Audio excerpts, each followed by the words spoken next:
Hey everyone, welcome back to another episode of David's Show. Now in today's video, I will be talking about another spectacular album. I want to talk about Radiohead's Kid A.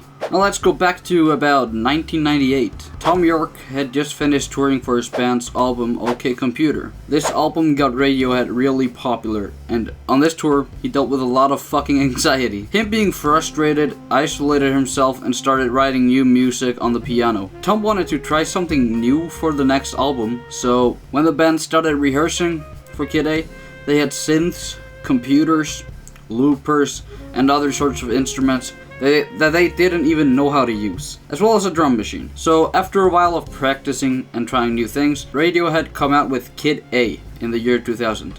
And it still holds up as one of the greatest recordings of all time. That's kind of weird because the record label was so against it. They wanted another like OK Computer 2 type of record. But really though, Radiohead as a band has really always evolved record to record. Pablo Honey was more grunge. And then they had the Bends, which introduced more noise elements. And some more depressing things like on their track, what's it called again? I forgot the name of the track. It's the final song on the Bends. Anyway, so on OK Computer, they introduced some electronic elements, but it's more hard rock focused. And on Kid A, was a whole other direction for them. So what makes Kid A so unique? Well, you'll find that the soundscape and effects used are really unique.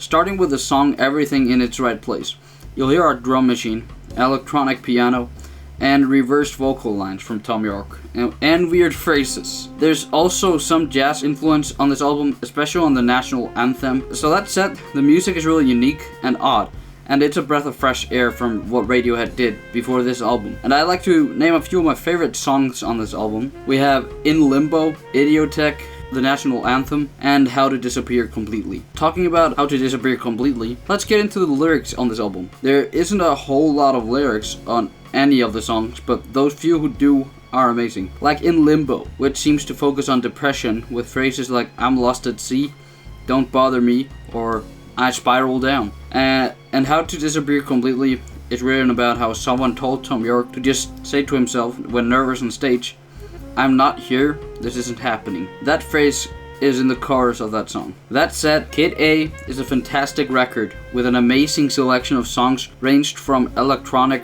jazz, weird shit, and a little bit of rock and symphonic stuff. I'd give this album a 9 out of 10 for its uniqueness alone. Thank you all so much for watching. I'm David, and I'll see you in another episode on David's Show.